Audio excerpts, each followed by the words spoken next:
procurement's potential, shifting from cost center to strategic value generator. Our moderator for this session is going to be Mr. Arjit Agarwal, Principal Consultant, Procurement Operations, Nexdigm. Mr. Arjit Agarwal is an experienced professional with a strong track record in the management consulting industry. He is highly skilled in project management, supply chain operations, market entry strategy, market research, and business analytics. Introducing you to our panelists, we have Mr. Jitendra Kore, Head of Procurement, Oetiker Group, Mr. Pratik Mehta, Associate VP Procurement, VVF Group, Mr. Nitin Athavle, Assistant Vice President, Procurement and Cost Control, Kohinoor Group and Planedge Consultants, Pune, Mr. Devarajan lyengar, Global Procurement Strategy Manager and Head, India Procurement, BASF, Chemetall, Mr. Paresh Thakkar, Associate VP Procurement, Bajaj Alliance Life Insurance Company Limited, and Ms. Manisha Singh, Senior Associate Director, AMEA Procurement, Kalanova. Could I please have you all on stage, and could we please have a big round of applause for all of them? Good afternoon, everyone. I know it's a post-lunch session, but believe me, the insights which we'll hear in the next 40 minutes will keep you engaged and hopefully awake also. So welcome to the panel discussion on transformative procurement potential, shifting from cost center to strategic value generator. So let's start with a reality check. Procurement hasn't always had the best reputation. Sometimes it's called the cost police. Sometimes it's called the department of delays. Sometimes even we are labeled as a team who turn off lights to save budget, right? And sure, we have earned some of that, but things have changed. Now, while the front-end businesses were getting all the limelight, silently, quietly, procurement was developing into a powerhouse. It was managing disruptions, it was enabling digital transformations, driving ESG, and delivering real strategic value. It's no more about just cost savings. It's about more innovation, sustainability, resilience, and impact. If you still think procurement is just about squeezing these suppliers, we are living in the past. Welcome to the age where procurement is not just about cost cutting, it's actually cutting through the chaos. Now bringing this evolution to life, we have some extreme panelists here who are shaping the future of procurement in their respective organizations. The first theme for me is from cost saving to value generation. I think we also had another panel before. But today, procurement is expected to wear multiple hats other than the cost savings, right? It's be it more of a risk manager or be it a sustainability champion, and so list goes on and on. So I'll start with my extreme left, right, Mr. Paresh. So I think in a highly regulated and service-based industry like insurance, how you and your procurement teams are driving the value creation, which is beyond cost savings. Okay, good afternoon, everybody. I think so it was a heavy lunch for everybody, so people are hopefully waking up. So hi, I am Paresh. I lead the procurement for Bajaj Alliance. Yeah, your question is related to the regulatory industry and how we take care of procurement. Okay. Obviously, when it comes to procurement or sourcing, the first keyword everybody has is cost saving. Okay, and so is the service industry like us and regulated industries like us. Okay, whether it is banking or insurance, cost saving is the key.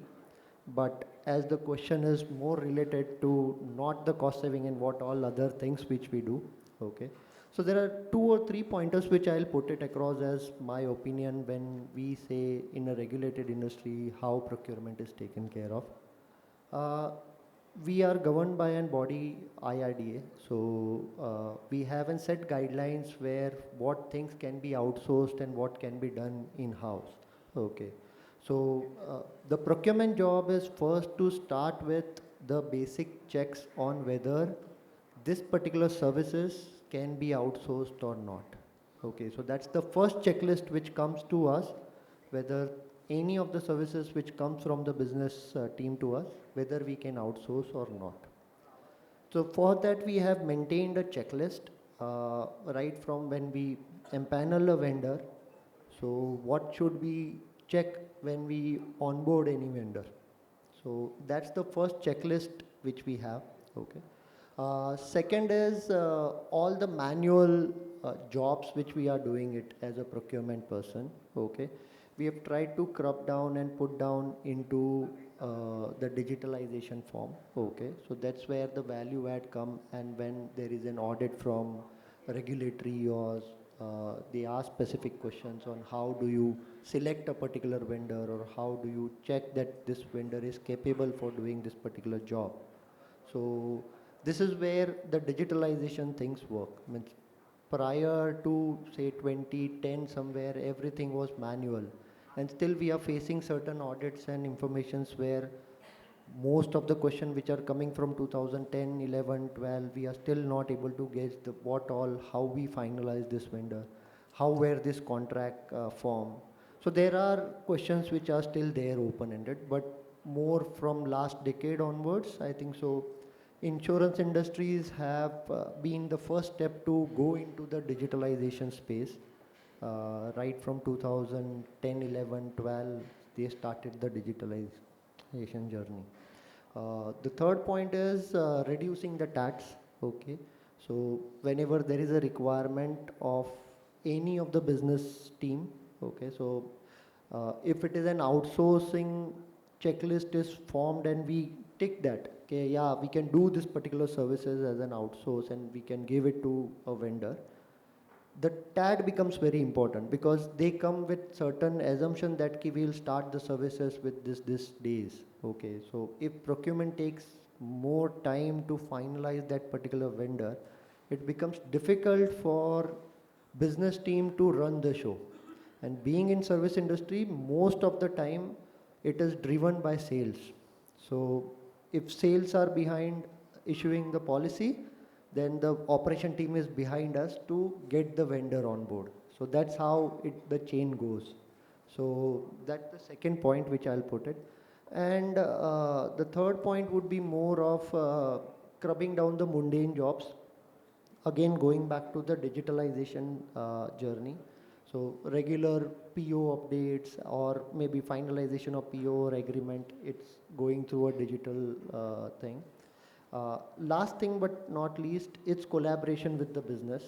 Okay, so many a time business team comes to us, but collaboration with legal compliance is also important when it comes to outsourcing and the regulatory part.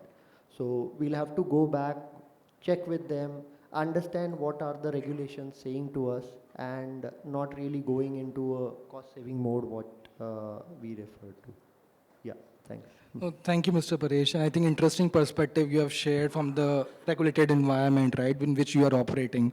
Shifting the focus to the maybe infrastructure sector or real estate sector, to Mr. Nitin, what is your take on that? How do your purchase team are playing a strategic role beyond cost control?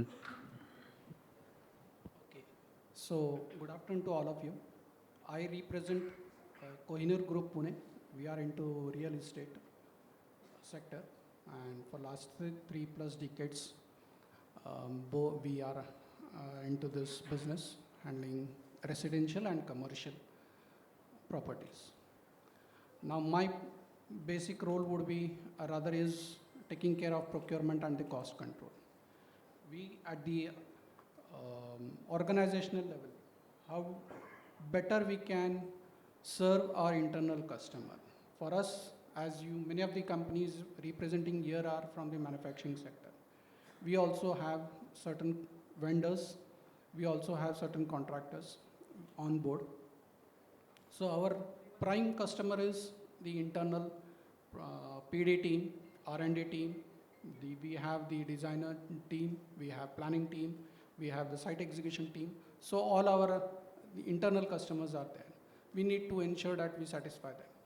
Our basic focus area in this particular aspect of transformation in the procurement would be more on handling the issues, particularly with respect to integration, with respect to digital transformation, with respect to the integral part of the management that we are handling on day-to-day basis. Then we are more concerned about handling the day-to-day operations of the procurement functions. So taking care of all this, more focus is on collaboration. Here, as he said rightly, it's not only the collaboration restricted to the suppliers, but here we are focusing more on the area where we can involve the suppliers and the contractors at the project initiation stage itself. That is more important for us because it helps us to make the LOIs at the right time, considering the constraints in the project that we will be taking care in future. So that is the prime area where we focus. And focusing, taking this particular aspect of involving the suppliers and the contractors at an early stage helps our team as well to understand the constraints in that particular project. Taking care of the project, taking care of the management as well. So integration plays an important role in our area.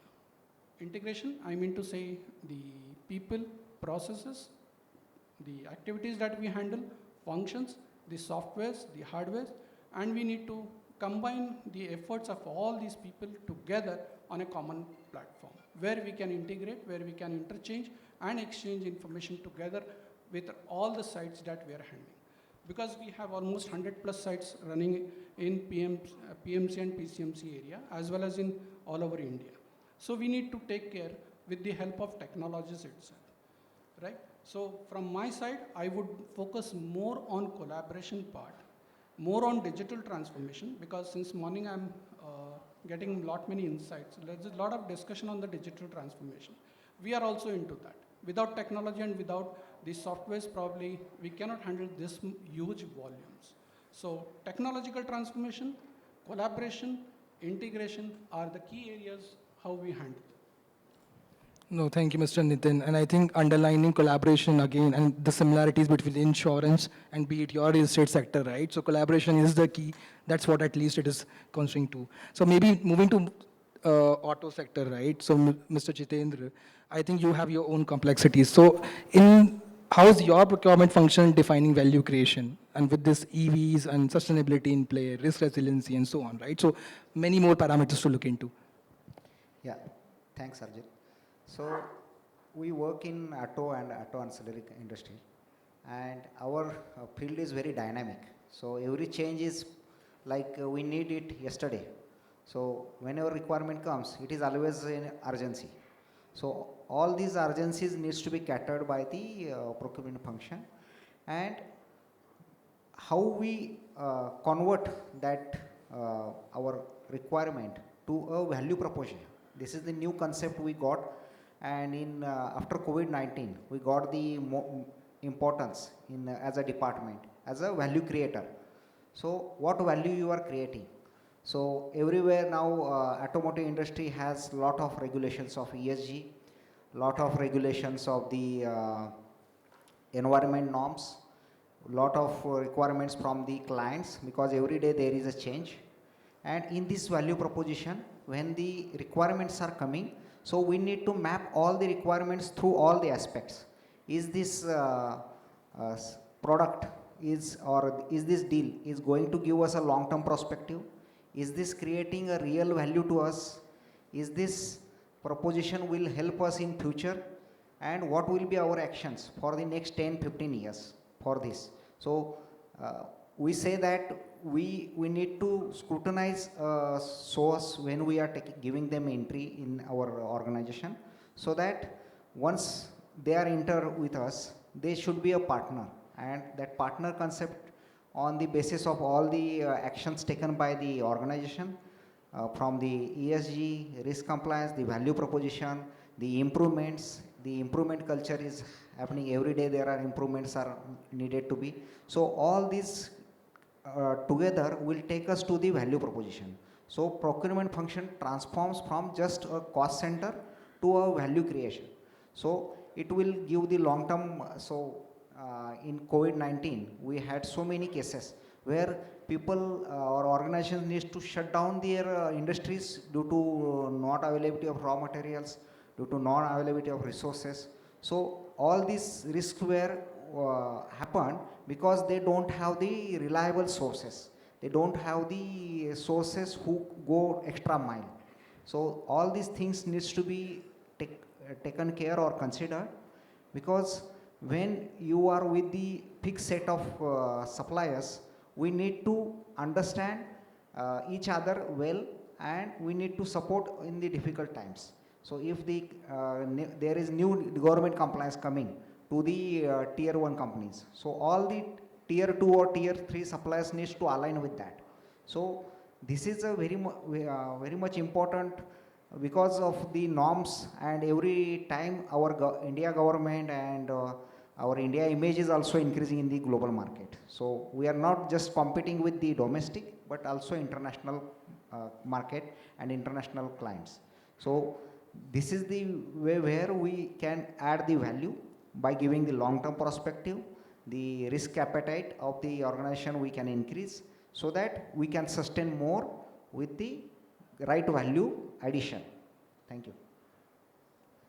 Thank you, Mr. Jitendra. I think, again, highlighting long-term picture, right? Basically, developing those relationships, helping those in difficult times. So I think that goes a long way. So thank you for underlining that.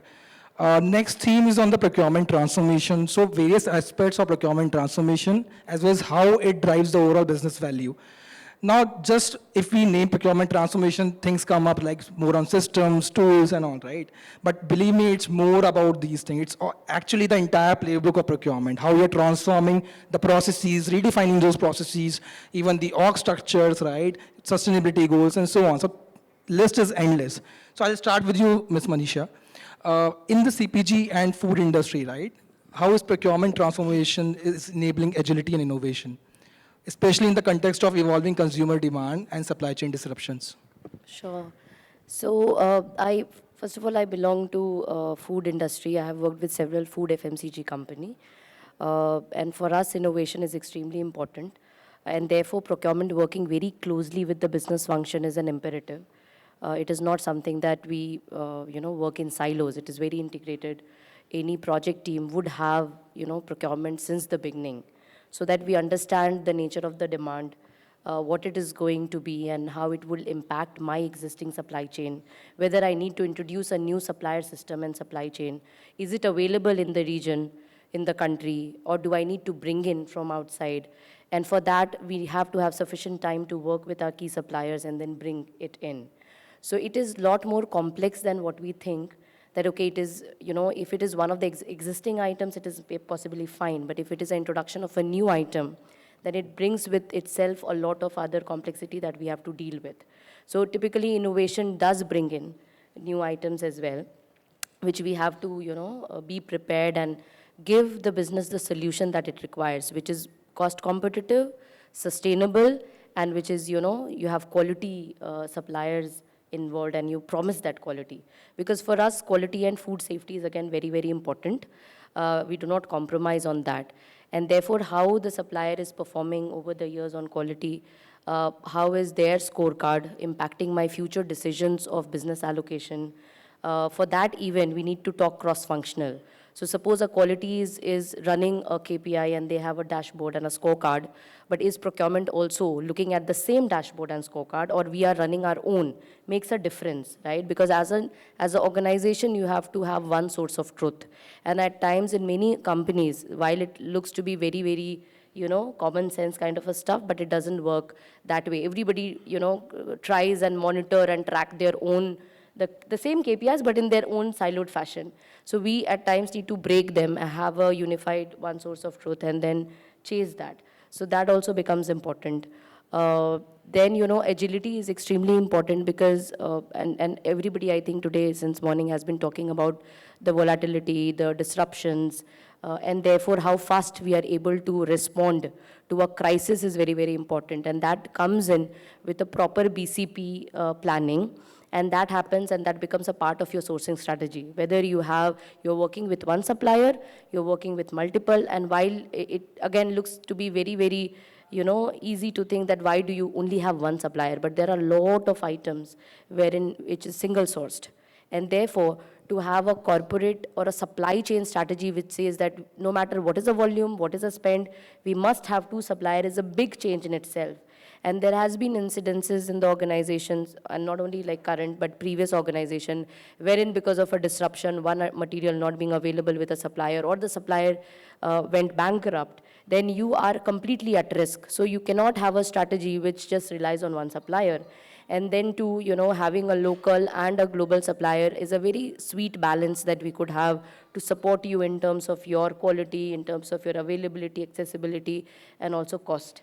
So such things, there are a lot of things that we work on as a part of procurement to, give the organization the full value it seeks. The other one is on sustainability is the scope 3 carbon emission. While it is a corporate commitment and the different functions drive the same objective, procurement becomes a major function to drive it, because most of the scope 3, as we all know, like 80-90% of the scope 3 lies with procurement, and they are the ones who champion it, because you have the whole gamut of suppliers whom you influence, whom you work with, to understand what the carbon footprint is, what are they doing, how can we bring it down. So carbon footprint, sustainability again becomes an important ingredient into what your strategy is. And therefore, how are you defining it?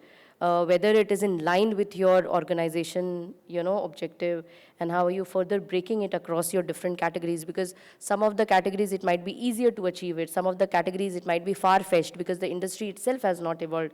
But then you have to take advantage of the ones who are, much ahead, and where suppliers are more ready and in a mature stage to deliver you what you want. Because if the industry is not ready, you cannot move the needle just by your small requirement that you have there. But then you have to identify that you are doing the right thing at the right place. Even it might be not a top spend for you, but if on sustainability some areas are evolved, you need to tap them in order to ensure that your organization roadmap on the carbon emission reduction gets driven to that bit more. And then, of course, cost and other stuff are there, which I don't want to touch, but yeah, we are all aware. No, thank you so much for giving all the pointers in terms of how in the dynamic environment you manage the entire procurement. So I think kudos to you. So I just moved to the global lens now to Mr. Devarajan, right? So at a global scale, how is procurement transformation playing a role in harmonizing the processes across regions, driving sustainability goals, and elevating procurement strategic influence? Thanks, Arjit, for that question, and good evening all, and a very interesting conversation. And to start with, I would say many times we have this myth that when you say procurement transformation or when you talk about a functional transformation, it's about implementing a tool. Whereas it's much beyond that, and that's exactly how you started the conversation with Arjit. Let me share a kind of a perspective in terms of what the progressive operating models are happening when it comes to procurement from a global perspective. Yeah. What we realize, and I come from the industry like agrochemicals, pharma, over-the-counter products, and now with specialty chemicals. But I have worked with companies who have embraced progressive operating models. And we have been one of those pioneers in steering the procurement functional strategy in terms of progressive operating models, be it my current company or be it my previous company. And I have learned a lot in that particular insight that they have tried to do. Let me share with you that concept. Now, predominantly, as a procurement leader and as a responsible functional leader, be it at the global level or the country level, you need to be very clear in terms of what your functional strategy is in terms of your operating model. Now, what do I mean by this? There are three foundational pillars in any function, including procurement. You have the strategy piece, you have the operations piece, and then you have the excellence piece. Now, there are companies who probably know this, but would have a same individual doing all three of them. Yeah? So the same person would do negotiations with the supplier partner, the same person would follow up for the material, the same person would try to understand what's happening in the invoice processing, and the same person would also be expected to float an RFQ in an Ariba tool. And that's predominantly where we go wrong with our operating model. Now, it's again a perspective. There is nothing right or wrong about it. I'm just sharing with you a perspective. Progressive operating models demand us to de-link these three base pillars. have dedicated teams focused on these three pillars. Now, does that mean there is going to be a cost plus from an FT perspective for you as a function? The answer is no. Because from a global perspective, when you steer it in terms of these three pillars, the FT responsibility would not be for a country geographical scope. It can be multi-country geographical scope. And that's exactly what we did as companies in which I worked. So we had 3 dedicated teams, one for strategy, one for operations, and one for functional excellence. Which means, like for example, just to give a tangible example, for the last 15 years, I have never got into a curiosity to understand what's happening in the SAP system. Because for me, my role was strategy. And when you have a strategic team, we don't even call them category managers. We went one notch above and we said they are our business partners. So we had dedicated business partners for these 3 business groups, spread across various geographical scope. And beyond attending the IBPs and the S&OPs, which is more operational in nature, we also made them get their seat in the table with the leadership team of those business partners in their sales meets. So they become equal business partners, and we took that particular best practice from HR. If you see at HR, they have dedicated HR business partners and they have a back-end team which takes care of operations. And we pulled that as a best practice and implemented into procurement. Now, what happens because of this? A, you end up having dedicated focus with regards to the mindset required. The hiring criteria has become totally different. Like for example, if you're hiring a strategy manager who's also supposed to be a business partner, even though they don't come with rich category knowledge, they need to be very strong in their project management skills. They need to be very strong in their communication skills. We upskill them also with constructive behavior languages so that they're able to see eye to eye and challenge back the business in terms of cost optimization opportunities. At the same time, the business does not look at them, because one of the biggest challenges with procurement as a function is we are so obsessed with corporate audit report says that there has not been 3 quotes, and come what may, you have to get 3 quotes for a spend more than 5 lakh of rupees. And for us, it's a thought-provoking question. Because somebody in audit had a policing approach towards the problem statement, is that the right business addressing solution? And that's where the automation comes in. And this is where you have functional excellence teams which drive in Six Sigma initiatives, which drive in digital mindset initiatives to drive the digital transformation aspect of the company. So the point I'm trying to share here is that challenge the functional strategy of your function, challenge the operating model in which you operate, and that would enable you to move towards a business partnering role than a pure classical vanilla tactical operative procurement. Yeah? And that's something which I've seen working significantly. And I must say that that also results in functional cost savings, because we ended up having, in my previous company, we ended up having 50% reduction in the FTEs without compromising on the spend that we manage from a global perspective, because we went ahead with this 3 foundational pillar approach. Just sort of giving that as an example. No, thank you, Mr. Dev. And I think elaborating about the progressive models and simplifying it in terms of strategy, operation excellence, that will go a long way. Thank you. So I want to also understand your perspective, Mr. Nitin, in terms of procurement transformation in the real estate and construction sector.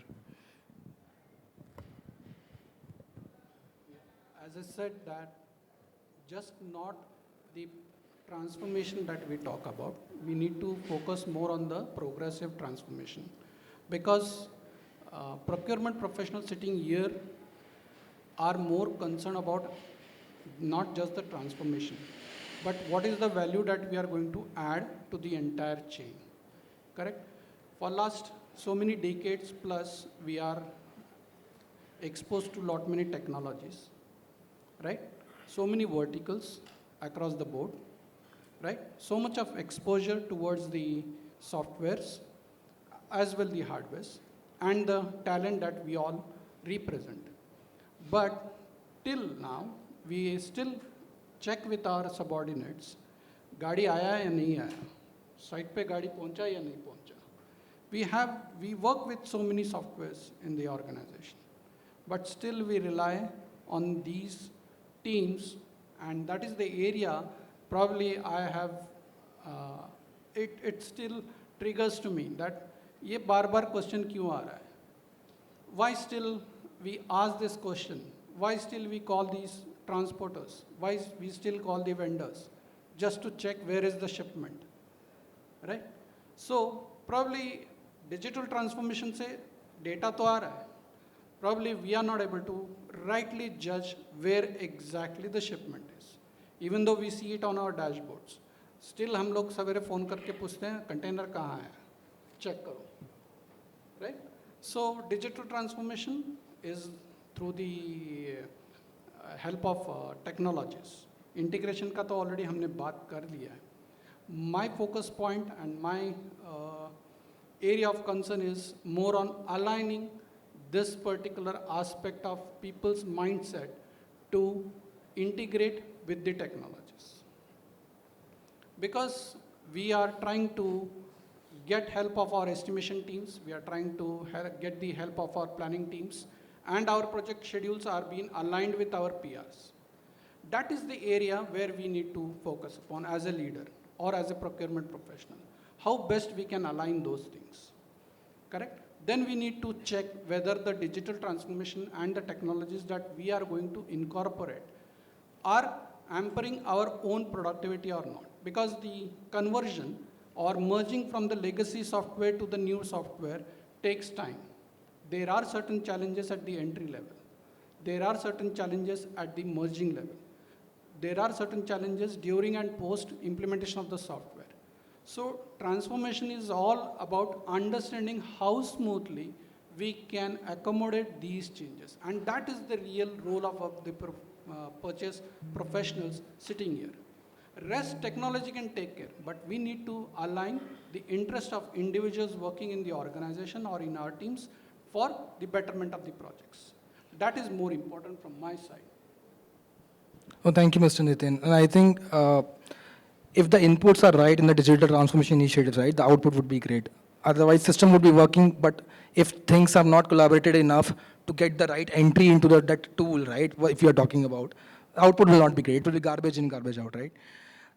So moving to the next theme in terms of aligning with the business goals, right? So I think procurement doesn't work in silo. It has to work with the overall business goal. What today, even all the sustainability initiatives, right? The company mission is to go green or even faster pace to the market, right? So procurement plays a huge, huge role. And I think I'll start with Mr. Mehta, you, right? So in a dynamic sector like FMCG and chemicals, how do you balance global sourcing strategy with the local responsiveness, while keeping procurement tightly aligned with business goals like market expansion and product innovation? Good afternoon, everybody, and I hope after such a wonderful lunch, people are fully alive. I hope so. So I'm Pratik Mehta. I'm representing VVF. We are into chemicals and personal care products, particularly chemicals related to personal care products. So most of our products are B2B. There are some B2C products are also there. So coming to your question, definitely the global and local effects are now, I think, increasing. When I started my career, people were talking about globalization. Everybody was excited to have globalization. And now probably in a fair manner, all the countries are becoming more focusing on locals and more stringent, more heavily negotiating, including Trump, how to make in their own country. So every like company who are having global market as well as global sourcing, it becomes very, very challenging to manage the situation. So obviously we have to have a medium-term and long-term strategy to manage the risk because of this evolving situation. So for example, I can give you in our area where palm oil, which is our major raw material, which comes from mainly Southeast Asian countries. And obviously, initially, we were bringing it in a more of a raw or refined stage.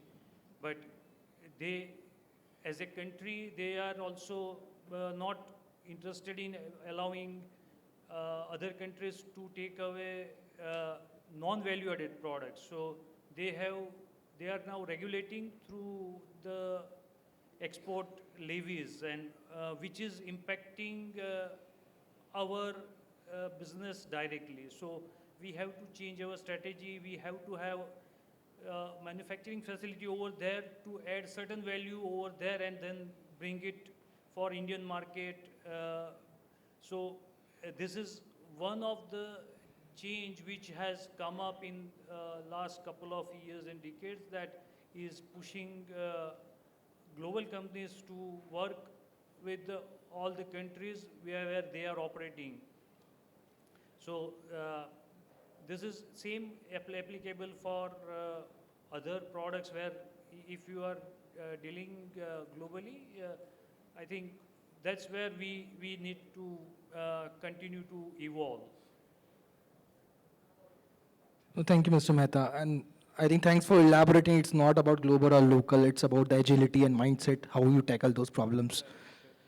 Coming to Mr. Paresh, how do you ensure procurement is aligned with the overall business goals in your industry? With the global. So how you ensure procurement is aligned with enterprise-wide strategies and the goals? See, one basic thing is to collaborate with the business. That's the basic job of all the procurement guys who are there here sourcing or anything. So I think so first thing what we do is aligning to the business functions. The second is, as per the company-wide, there are certain KPIs which are run through company, or by the company, means by the management. So it is, means what you say, it's drilling down or bringing to the procurement function what are their KPIs and how to they derived out of what is the output of that particular KPI. It's what the second thing I would say. And third is most important to align a policy around it. Okay, so if as an function you don't have a policy, how will you drive everything? So whether it is within the organization or anything, so whether it is government organizations also, they have certain policies which they have laid down. So I think so more important is the policy which drives everything. So these three key points, I'll keep it short for this answer. No, thank you. And those are great points to align procurement with the overall strategy of the company. Moving to Mr. Jitendra, right? What is your perspective there? So in your view, what role does procurement is playing to drive the overall business strategy? Yeah, so now the procurement has evolved to be a strategy center or a decision making. So every decision is to be driven by the procurement function in terms of the strategy and how we want to place our market and how that will go in a long-term way. So now everyone is thinking that the supplier base which we have, so we are standardizing that supplier base. So this supplier base will be useful for the next 5, 10 or 15 years and it will give us seamless growth. So the business strategy, now the competition has been increased. So all the cost, so the business want to drive the business based on the procurement cost. So if the procurement cost is minimal or within the range, then only we can drive the business or the business of that organization to a good way or a profitable way. So to ensure the future profits, what actions you are taking today? So these are the things we need to consider. So if, for example, the IC engines, the petrol diesel cars, now they are going to be absolute. So diesel, Maruti already declared 2 years before the petrol, they will only manufacture petrol cars, no diesel cars. So how this scenario will run? So after 15 years, 10 to 15 years from now, we will have very less number of the fuel cars. So the EV is the boost up. So how the EV boost up? If we say that we are working EV and we have a lot of players who are manufacturing EV, are we really in the EV? What is the penetration of the EV business in Indian market? So based on this, the strategy should define. Just for the information, in the penetration of the EV market in India is around 3 to 4% right now, and it is increasing. But again, there is a lot of competition, lot of challenges. So yesterday I have a visitor, and he was saying that I have less charging in my car. So I have to think that how many charging stations are nearby me. So the nearest charging station was 13 kilometers. So this is the scenario where we need to invest on the infrastructure. So if you are buying a EV car and you don't have infrastructure to support that, how you will run that show? And again, there are some agencies who are now asking that EV is creating a lot of pollution, lot of challenges to the environment. So how you will go ahead? So all these things needs to be understood and to be decided so that the organization can decide their strategy. So right now, whatever the product we might be handling, so we should create the scenario of the future and how you will drive the business growth of the organization based on. Because after 5-6 years, the EV growth will be going to be down. Right now, the EV penetration of China country is around 70 to 80%. 70 to 80% cars are EV now. So this penetration is hugely increased there, but not in India, because it will take time. But by the time the hydrogen car, the other modules are increasing. So there are the solar cars also they are launching. So all these developments are happening. So due to this one development, another development, what will be the future of that development? If you are investing heavily in the EV market or EV car or EV business, so how you will survive when there will be another product change in the market? Because now people started thinking to have the sustainability also. They want to have that optimized resources also. They want to see that how their investment will be helpful for their next investment in the future. So all these things needs to be driven by the procurement, total cost of operations, total cost of future business, total cost of future changeover, total cost of new initiative, total cost of changing the systems, overall systems in the organization. So all these things needs to be considered, and this will decide that in future your company will be profitable or not. And the right approach will be through the procurement function by mapping all these scenarios and making a good case studies to go ahead. No, I think future-proofing your business strategy is really, really important for procurement to operate in a right manner. And since we are talking about future, so future-ready procurement teams development is also very important, and that's our next theme. So I think it's no more about buying, as I think we have discussed since morning, right? The talent, the skill set which is required is not just buying, it's more digital fluency also, right? A strategic mindset, storytelling, and so on, right? So I'll go to you, Ms. Manisha. So with procurement becoming more strategic, right? What are the skill set and capabilities do you believe is essential to build the future procurement teams? Sure. We can categorize it into two parts. One is the functional expertise, and the other one is a soft skill. So in function expertise, it is very important to identify what is the need of the team. Because every different organization, the capability, the skill set could be different. Therefore, very important first step is to really identify where the gaps are. And the gaps could be as basic as negotiation, right? Sometimes, people think that, okay, I am too small a spend maybe in this category, and therefore I do not have a leverage, which could be very, very mindset kind of an issue. And therefore, identifying it and then conducting training programs, having coaching, mentoring, giving case studies, examples as a leader helps them come out of that kind of a thinking.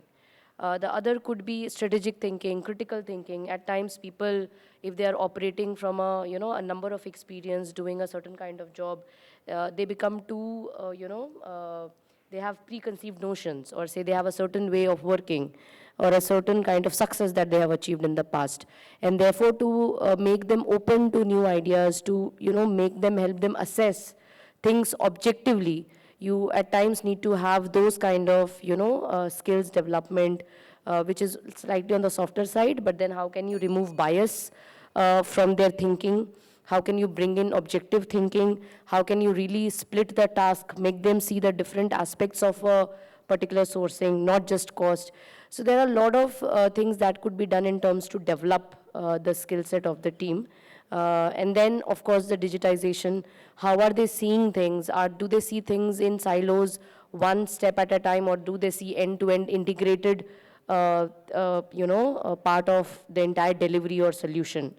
Because a lot of times we are sourcing solution from outside, whether it is service or product. So are we just focusing a lot on one aspect, ignoring the other? So you always have to bring them back to the entire, business goals, objective, KPIs, and then trigger those questions.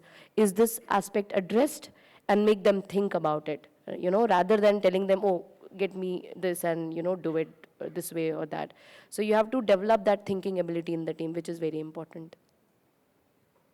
No, thank you, Ms. Manisha. And I think since we are short of time, so I'll have two quick questions with Mr. Devarajan and Mr. Mehta. So, Mr. Devarajan, first with you, in terms of procurement talents, how do you attract the strategic procurement professionals? And similarly, in continuation, Mr. Mehta, how do you retain and avoid the attrition? And of course, how do you bring the change in the mindset also, because it's more about buying, right? So if you have to implement those strategic skills in the resources, in the existing team, how do you do the change management and all? So Mr. Devarajan, to you first. Sure. Very interesting question and a very important question for us as leaders, right? The new normal is all about having the courage to tell our team members that feel free to say no and feel free to say, I don't know. I think that has been the foundation aspect of retaining and attracting the right talent. Again, I am privileged that I have worked in organizations where this was exactly the foundation. There were two behavioral foundations of attracting talent that we kept. One was psychological safety and a very strong team culture. Gone are the days where you would say that you expect a person in strategic procurement to be a subject matter expert very deep into that category. That can be offered now by market intelligence organizations like Bureau and Infinity, who could bring that capability to you. What you need to bring in your team is to have that courage to say, how do we navigate complex problem statements collaborating with our stakeholders? And to do that, you need to create a very robust and strong team culture where it's not about hierarchy, where it's not about bureaucracy, and where it is all about inclusive, diverse opinions to be respected and valued cross-border. And that's the team culture that we were able to create. And very happy to say that we were able to hire cross-functional team members, even from functions like HR, internal audit, who came to us in procurement and drove multi-million euro strategic projects. For 3 consecutive years, we had an attrition rate of 0% compared to the industry average of 10%. And the foundation for this was, again, I repeat, psychological safety and a very strong, inclusive, diverse team culture. That is the way I would summarize for attracting and retaining talent. Mr. Mehta. Yeah. So I believe you asked about 2 aspects. One is how to retain people and how you manage the change. So both are very interesting and very relevant to the today's world, and many aspects Devarajan has already covered. So I'll put it this way: if you own your people, then retaining them is not something you need to do. When you say own, whether it is their personal or professional growth, something which is where you invest enough time and give your positive as well as negative feedback transparently, and continue to demonstrate the expected abilities and leadership traits. That makes things very easy. So I never say, in fact, I say that develop yourself so that you can go to the market and get yourself validated, how much you are worth in the market. But if you can demonstrate as a leader and provide the growth, personal growth, as well as obviously the monetary growth, then retaining is, I believe, that has not been so challenging as long as they are convinced that this kind of leadership is something not so easy to found. So that's where I would count it this. And second, change management. It is once again where transparent and continuous dialogue about the expectations, whether it starts from, so we as an organization, as I personally also believe, there are 3G philosophy, that is growth of customer, growth of organization, and growth of individual. 3G, if we can make them understand that if the customer growth which demands certain change, or organization growth which requires certain change, and that's two calls for the change for the individual as well. So that if we can provide that perspective. So generally I call in all, this I keep repeating, is that we all are business leaders, not procurement leaders. So if we can provide those visibility to our team as well and people around us, then these two answers are very easy to address. No, thank you. And I'll just take 2 more minutes. A quick rapid fire round. So one word question. These are short questions, 1 word answer, and there will be surprises on the way. So maybe starting with Mr. Jitendra, right? So what's 1 word you'll use to describe the future of procurement? Transformation. That's powerful. Mr. Nitin, 1 tech tool your procurement team can't live without. Can't live without. Yeah. Okay, then my answer would be negotiations. Negotiation? Negotiations. Can't live without negotiations. Nice. Ms. Manisha, and this is on a lighter note, if procurement were a movie genre today, what it would be? Of course, action. I think I heard from the audience also. Action. They're echoing with you. Okay. Mr. Mehta, what is the first thing you look for in a new supplier? 1 word, right? First thing, You look in a new supplier. new supplier. Capabilities. Sorry? Capabilities. Capabilities. Wow. Okay. Mr. Paresh, what's more challenging, cost pressure or supplier risk? You have to choose one. Cost pressure or? Cost pressure or supplier risk? What you will choose? I think so, supplier risk. Without that, you would not get cost. Okay. Last, Mr. Devarajan, right? If you could automate 1 procurement task forever, okay, what would it be? Choose it wisely. PR to PO. That brings us to the end of the session. So thank you so much for attending, hearing out. We have heard how procurement is changing, right? It's becoming more strategic. It's becoming more digital, more connected to business tools, business goals, in fact. The future of procurement isn't just about cost savings anymore. It's about right tools, evolving the right talent, and so on. And I hope you have gathered some insights which you will take away to your teams also. Thank you so much, and have a great evening.